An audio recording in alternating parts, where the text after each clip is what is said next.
It's time for SPG. As in, Super Bacchanal Secret Files.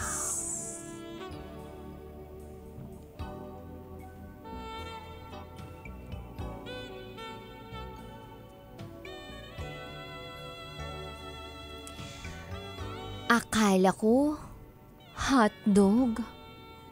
Yun pala, mani. Hi, DJ Rocky. Isa ako sa mga regular viewer ng programa mo online. At paminsan-minsan sa radyo. Sana mapili mo ang kwento ko. Malaking kaligayahan na ito para sa akin. Itago mo ako sa pangalang Cynthia. At ito, ang aking SPG. As in, Super Bacchanal Secret File. Gusto kong simulan ang kwento ko with a spoiler.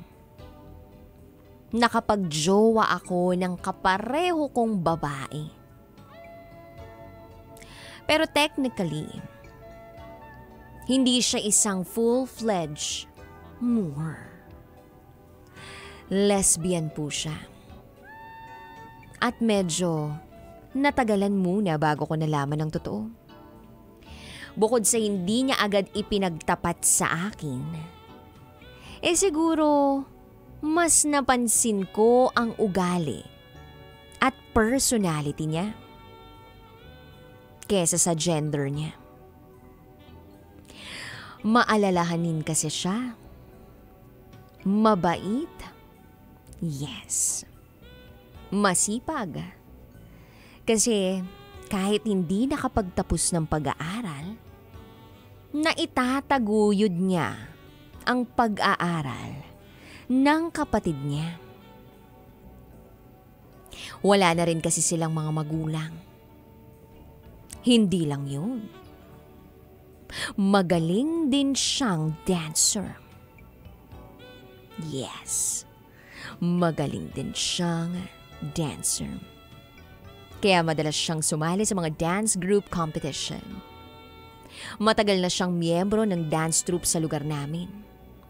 Wala ka talagang mapapansin na kakaiba sa gender niya. Dahil for the looks of a lesbian, gwapo siya. As in, I had no hints ever na lesbian siya. So, papaano ko nalaman ang totoo? Ito ang nangyayari, DJ Rocky. Itago natin ang partner ko sa pangalang Pogs. Isang gabi, pauwi kami galing sa isang dance competition. Kasama namin ang grupo niya. Sa kasamaang palad, malakas ang ulan nung gabing yun at bumabaha sa dinadaanan namin. Ang masaklap, wala sa kondisyon ng sasakyan namin kaya tumirik ito. Masyadong remote ang area kung saan kami na-stuck. Mahirap din lumabas ng van kasi nga malakas ang ulan. Kaya nanatili na lang kaming magkatabi sa likuran upuan ng van. Nagyakapan na lang. Dahil wala rin naman kaming ibang magagawa. Akala ko wala. Pero meron pala. Habang yakap ako ni Pogs, naramdaman kong dumampi ang kamay niya sa mukha ko. Humalik siya sa labi ko. Gumanti rin ako ng halik. Mahaba pero matamis na mga halik. Pabiro ko ngang sinabi na wag siyang malikot masyado. Kasi baka may makakita sa labas. Pero hindi siya pumalag. Itinapat niya ang labi niya sa tenga ko. Hinihipan niya ang kaliwang tenga ko, kaya't nakikiliti ako. Napapahagik-gik tuloy ako dahil hindi ko rin naman siya mapigilan. Ang sarap kasi, DJ Rocky. Sana all, diba?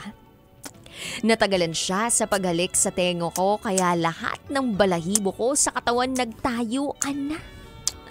Pati yata ang aking bull squared.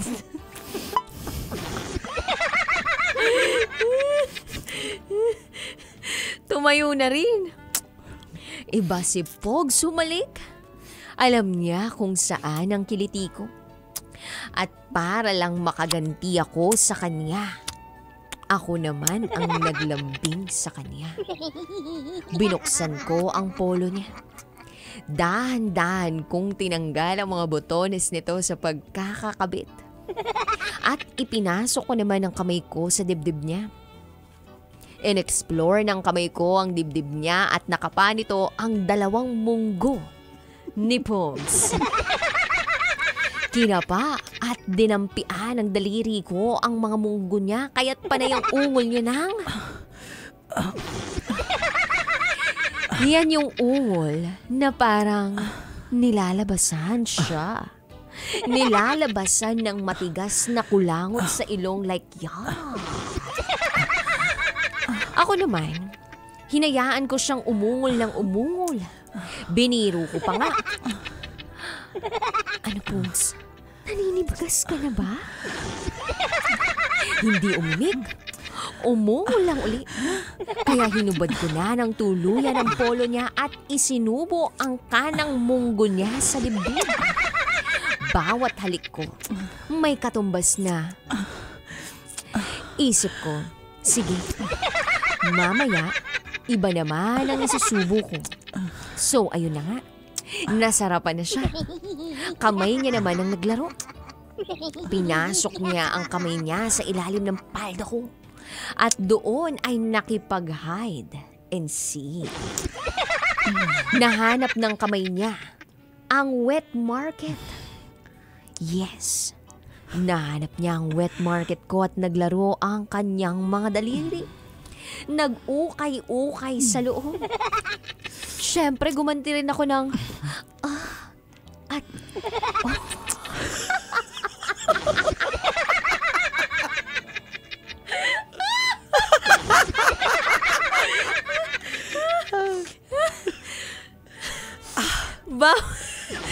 Bowels overload, DJ Rocky.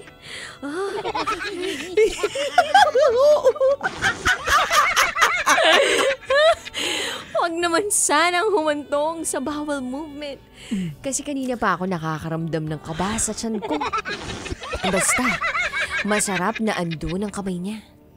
Nang tumindi na ang L as in libido na naramdaman ko, ako naman ang naging maharot.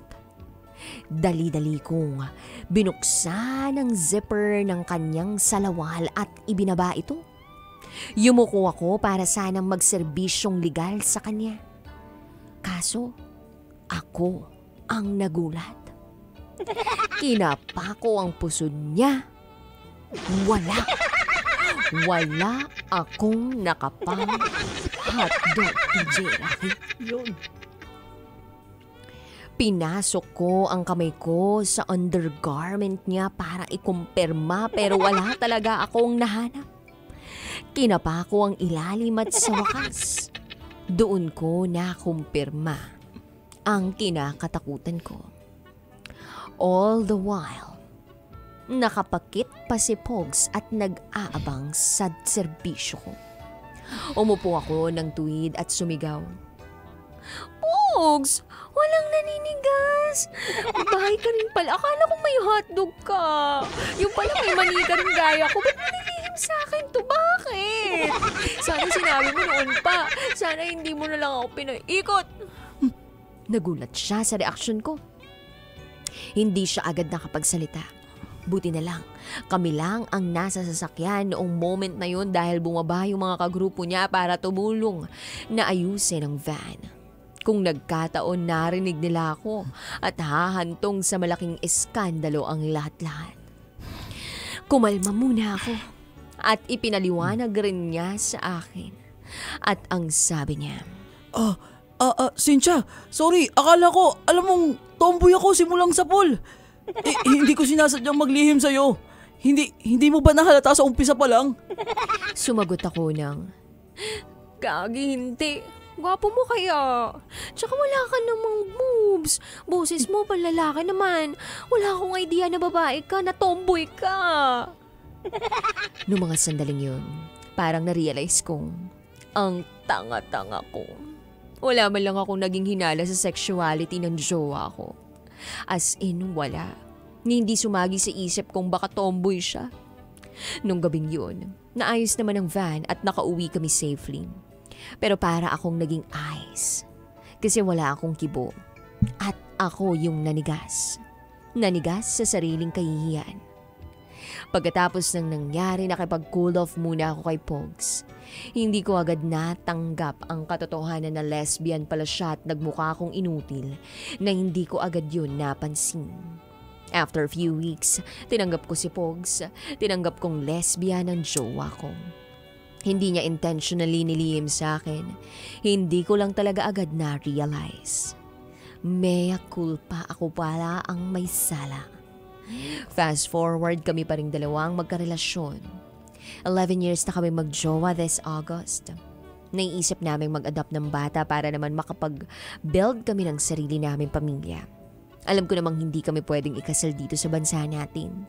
Pero someday, sana mabigyan din kami ng pagkakataong magkaroon ng civil union man lang.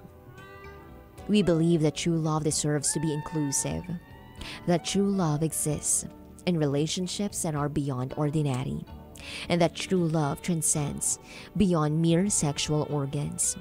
True love accepts everyone. Thank you DJ Rocky sa pagbabasa ng kwento ko. Sana nakapag-advocate ang kwento namin na tinatawag na acceptance. Lalo na para sa LGBT plus community. Hanggang dito na lang po. Muli, ako si Cynthia. At ito ang aking SPG, as in Super Pack Nerd Secret File.